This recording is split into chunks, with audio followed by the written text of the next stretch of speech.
Welcome everyone to episode 5 of CreatorCast. I'm Benon. I'm the host this week. My channel is Gives a Minute. In Melbourne, we have Jay Boston. Jay, how you doing? Good, mate. We also have Scott Muir in Melbourne. How you going, Scott? Very good, mate. There you go. And Danny Black up there in Queensland. How you going, Danny? That's a very fun question, because how are you going? That really confuses Americans, because either how you doing or how is it going? So how are you going? It's like where are you this? We do talk sort of strange in Australia. It must be unusual for an American to keep hearing these questions that he answers. Well, I'm doing great. Thanks, Ben, and back to you. All right. I forgot to mention Danny's channel is Where is Danny Black. Scott's channel is YouTube. Jay Boston's is Jay Boston. You can check all those out in the description below. What we're going to talk about this week is YouTube getting it wrong in terms of their algorithm and how that can have disastrous consequences to your channel. I've got a particular story to share. Now, it's going to be tricky to condense this into a concise little story, a recap of what went down. Safe to say that over the course of 24 hours, YouTube shut my channel down with no interaction between myself or a human. My channel was just gone. In fact, I woke up one morning and I had an email saying one of your videos has breached our community guidelines and you've been awarded a strike.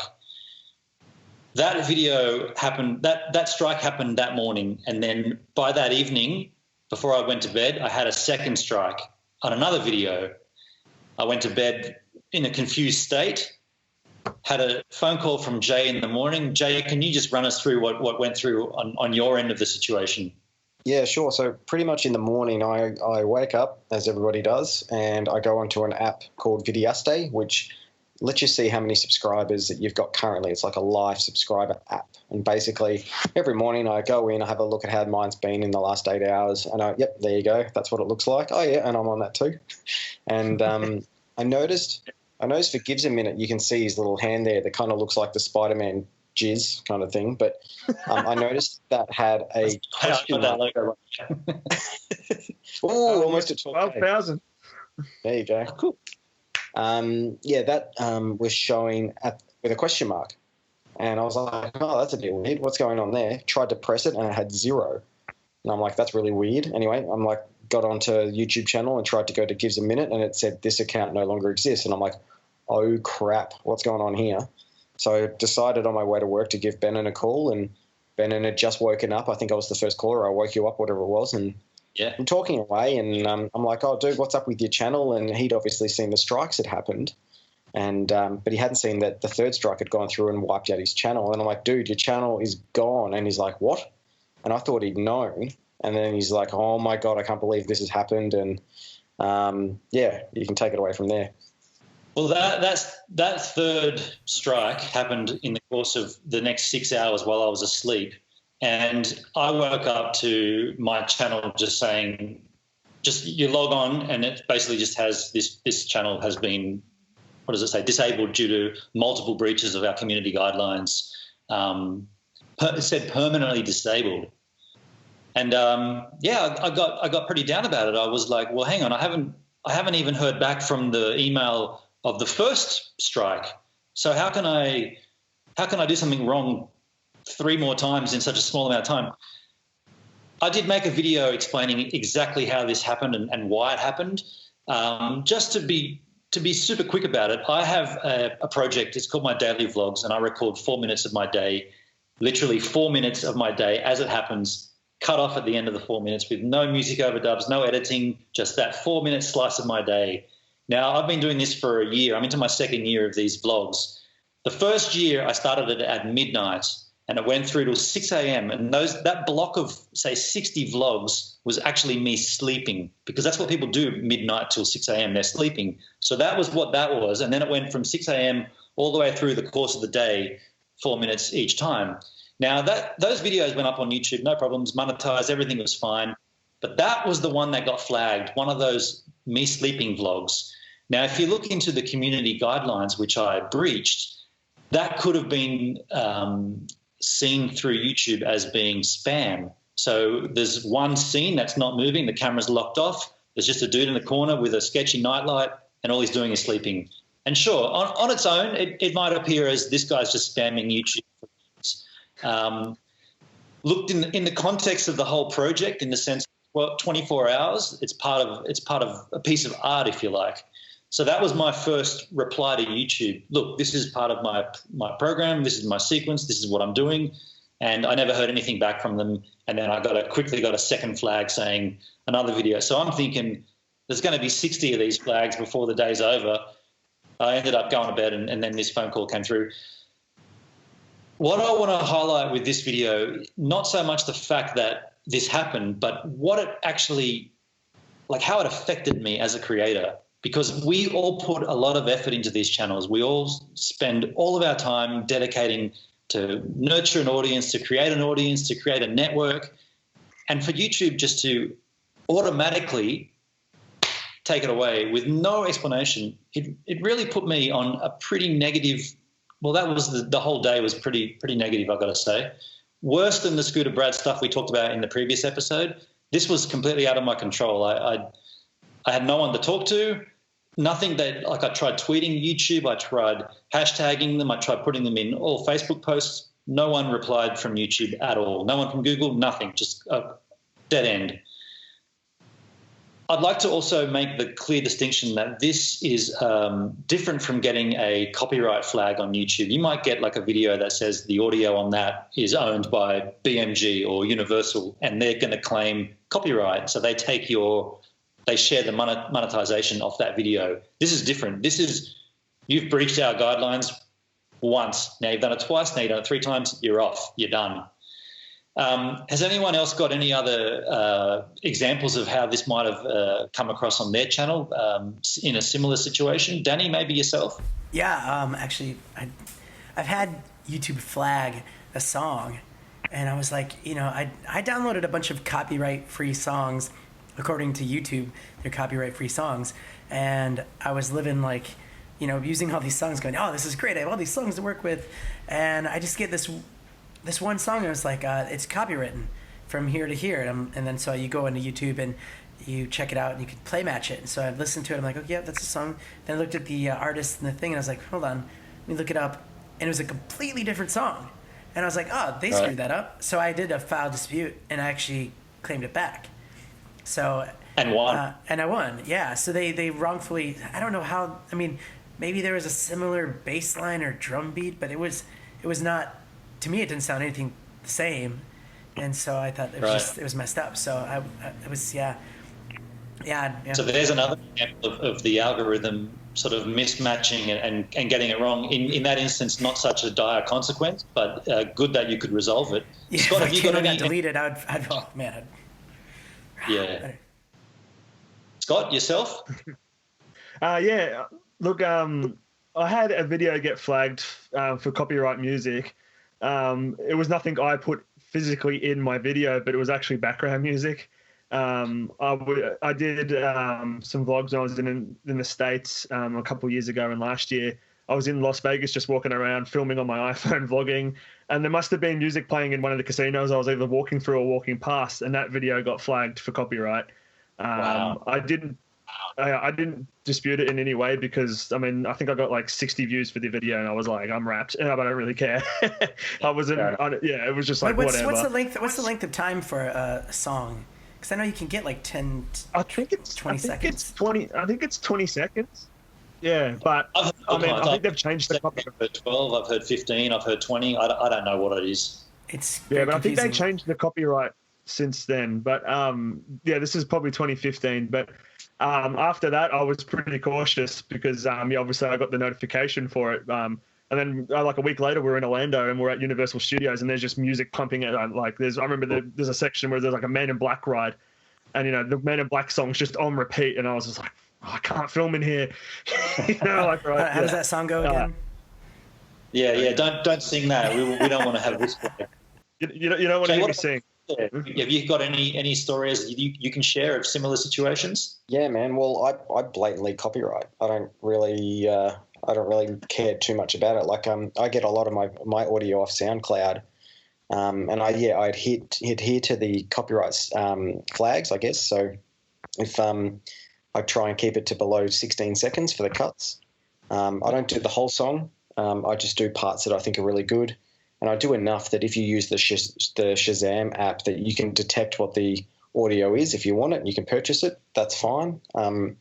But yeah, like I don't want to put crap music into my video, so I'll go out and find audio that I think's great and put that in. And yeah, I'm not too fussed really about monetization, really, because the feedback I get is good quality audio, good quality music.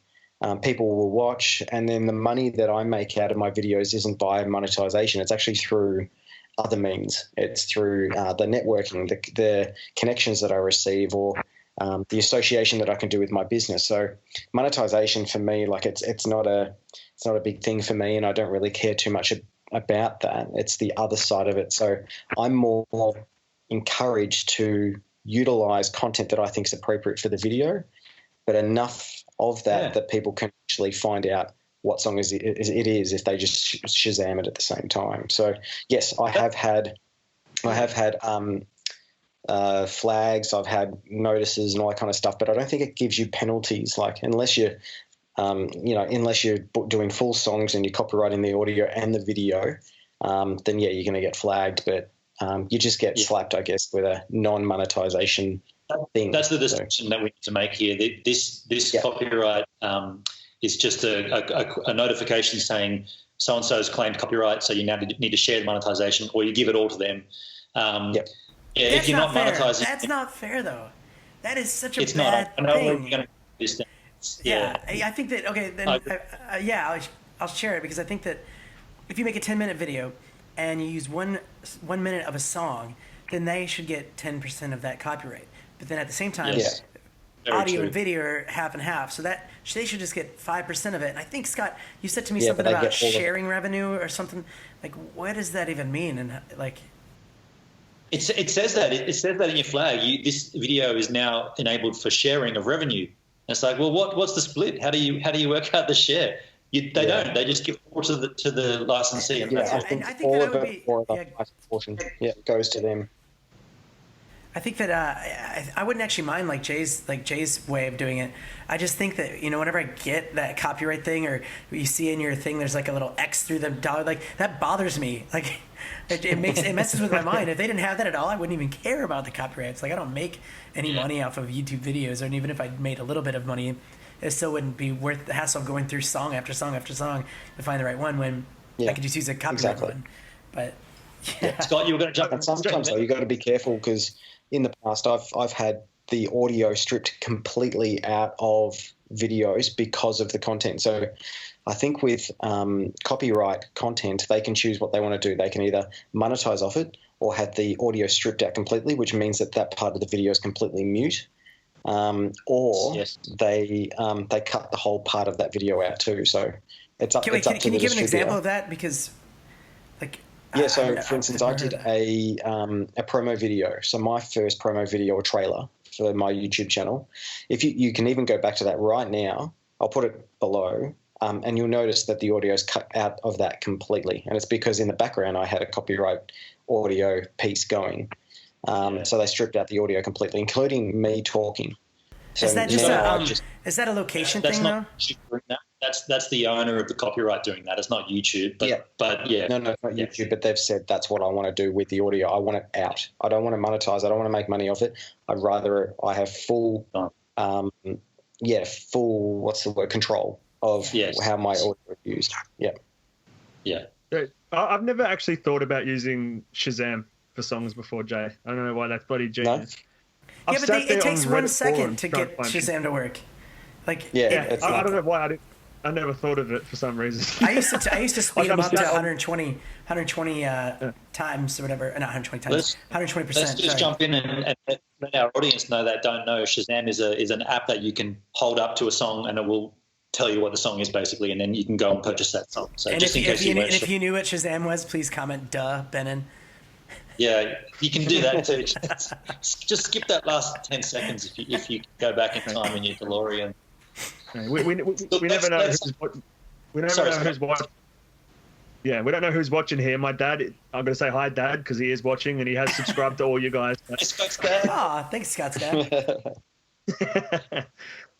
So yeah, what I want to highlight with my experience is that this action that YouTube / Google took to shut my channel down in the space of 24 hours was an automated system, and it was no one was watching my content saying this is wrong, this is wrong, this is wrong. It was an automated system, and it tripped up on itself, and it tripped up on itself so rapidly that before I even had a chance to turn around and talk to anyone or fight it or discuss it, it was all gone. And the long-term results of that, because obviously my channel is back up and running, what it did to my momentum on my channel. So I had my snorkel video, which was my #1 watched content, was bringing in 50 to 60 subs every day, constantly. Yeah, and as soon as they killed the channel and when it got revived, I saw my views disappear, went back to 0, and it took a few days for it to reset back to whatever it was. But then this view and watch time, instead of momentum, just dropped off straight away. Like my channel is pretty much dead now. I got to say, I don't know if it's dead. I noticed you do like 2 or 3 subscribers a day. Yeah, they killed it, but I don't think that. I mean, it's better to have my content and to be able to work on it and get it back, like the back end kicking back in together, than to not have it at all. But yeah, it's very concerning that can happen that fast. And I'm a small channel. Imagine if that was a channel with 3 million subs and, like 1,000 videos or whatever, and all of it just went gone. It's not a nice feeling. I hope none of you have to go through it, to be honest. I mean, it was a pretty intense day. We were all communicating throughout the day, trying to get feedback from you and stuff. And I mean, you were posting some stuff on Facebook, and I'm sitting there reading it. And a lot of people were saying, this has happened to other people, and I know of other people it sort of had happened to as well, and they didn't recover. So yeah, I mean, and it was a pretty scary day to just be sitting there, just being like, well, we don't even know if he's getting this back. Like, it was really nice to have you guys all have my back. Like CreatorCast was there from the beginning, from Jay's initial phone call, and Scott and Danny. They were all there, and it's really that's what I came to YouTube for, to have this community, and then the greater community of my subscribers that jumped onto my Facebook. They were asking me what's going on and trying to help in any way. It was beautiful. I just don't want it to ever happen to anybody. Like, honestly, this is not something you want for your channel. And yeah, if I can give any guidance, the only thing you can do in that situation is somehow get a direct line to Google. No matter what just get a direct line into Google somehow. Go through any options you can just to get an email address or something that'll put you in direct contact with someone that you can say, this is what happened, this is when it happened, and this is why it shouldn't have happened. And someone there with a human will actually go, look, this didn't work. We've reset you. Sorry about that. We're back to normal. And that's what happened. And it's all in my video if you want to watch that. Now, Ben, if that happens to someone watching right now, if someone's watching and that happens, is there any way that you can help them with the information that you got? Like, not now, right now, but I mean, like. Yeah, sure. I'm happy to give out that email address. If anyone wants that email address of the person I spoke with, I got to say thank you to a guy called Mr. David Archer. He's a YouTuber from Canada who I stayed with a year ago in Canada. He had a direct contact to Google, and he said, this is who I've dealt with, not for the same situation, but someone that he dealt with directly. He said, here's the email address, and I hit that person up. And whether that worked or not, I don't know, because I still haven't actually had anything back from Google saying, a person saying this is what we did and this is why we did it. It just had this generic thing saying we've re-reviewed. Re-reviewed. That's not even a word. Re-reviewed our initial decision, reinstated your channel. So, okay. Yeah. And do yourself a favor and go and watch Bennon's vlog of that day, because it's like a 20-minute vlog and it felt like it went for 4 minutes. Yeah. It's just like, it's so intense. Warning, though, you'll see a 42-year-old man talking about how he cried into his pillow. That's how it affected me. I like how there's like spoiler alerts because you're back on your channel posting, so it's you know what the outcome is going to be. But Ben, I don't want to get off topic, but I have a question. With the sleeping videos, did you edit those, or like Were you ever like scared that you'd see a ghost or like an alien coming? I heard some noises. They weren't ghosts though. Windy, I think they're called windy demons. Yeah, exactly. Windy demons. Yeah. I thought it might happen on those nightly vlogs is, I might roll over and have a boner or something, or my pants might something. That was my biggest fear, and none of that happened, thankfully. A lot of farting, and everyone farts in their sleep. It's not pretty normal. Wait, so for that you to actually happen. have a video of like, I don't know. I haven't watched every one of your sleeping videos. I'd feel like a little bit of a creep. I don't think that you'd really want people to do that either. That's stupid. Yeah, it was that. I'm going to say that was a stupid idea, but I'm half German, and I said to myself, I'm going to do this 24-hour period.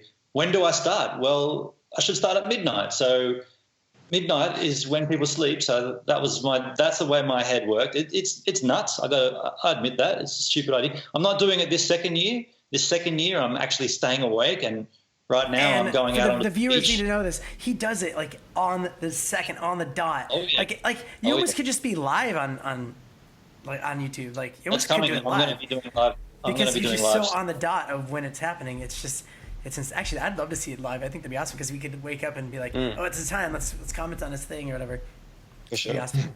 I think the crux of this video though is more what I really want to hammer home is that this really affected me, and I don't want any other YouTuber to have the experience I did. But if you can learn from watching this content to somehow have a heads up for it if it ever does happen to you, then we've succeeded in our mission here today.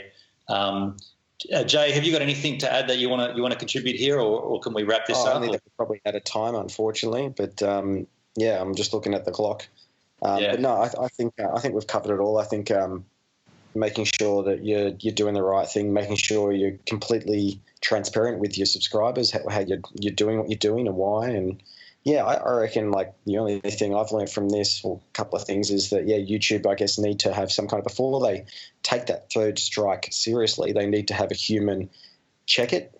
That's all they have to do. And if it's like, no, the algorithm's got it wrong, say, no, it's not going to get done, because that can hurt people big time, just like it did for you that day. Absolutely. Scott, how about yourself? Any further comments you want to add? Yeah, I mean, I think we covered it pretty well, but I learned, you guys as well, we all learned a lot during that day, like of what YouTube is and what, I guess Google, all that stuff, and at the end of the day, it is a computer, and it was an intense 24 hours for us, and I can't imagine how you felt. But, absolutely. Yeah. Danny, one thing I thought I'd mention too is that something I learned at YouTube, the YouTube, what do they call it, Creator Academy, which was in Sydney. The first time I went, was YouTube actually isn't that big. Like you'd think thousands of people would work there, but it's not like that at all. It's there's one in Sydney. There's not a physical full-time thing in Sydney, but most of it comes from Singapore. And, they've got a group of about 50 people that actually run YouTube. The rest of it's through Google. So I think with these algorithms that they have in place, they're trying to do things to lower the amount of staff that they need. But they definitely, I think, to keep this thing humming along, need to have more staff doing more human things to help us creators too. So, yeah. Yeah, no, I agree. Danny, any further comments you want to add before we wrap it up? Yeah, I just want to say thanks for watching to these people, but stay tuned, because I think that we're going to have a lot of really great subjects that we're going to cover, and we're going to bring in some tech reviews and some tutorials and things that as a creators you're going to want to see, and it'll help motivate and get you going. That's not the end thing. That's not like an end screen thing to say. I'm just handing it back over to you, Ben. It's coming on Creator Cast. Before we wrap up today, I'm going to choose a host for the next episode, and I'm going to throw it across straight to Scott, because I think he did a bang fine job last time. But before we wrap up right now, I just want to also say that if your channel does get shut down for whatever the reason and you believe you're in the right, do not give up. I was not going to give up. No, it took me 24 hours to get it back, and I didn't miss a daily vlog. But if it had taken a week, 2 weeks, a month, I was not going to give up. You know that if you watch my channel, you know that I was going to be persistent with that. So that's my advice. Get a direct line to YouTube and don't give up. Well, on that note, everybody, enjoy the rest of your day. Thanks for spending time with Creator Cast. Danny, Jay, Scott, we'll see you boys next time. Thanks for watching. See ya. Catch you later. I took out my imaginary earphones.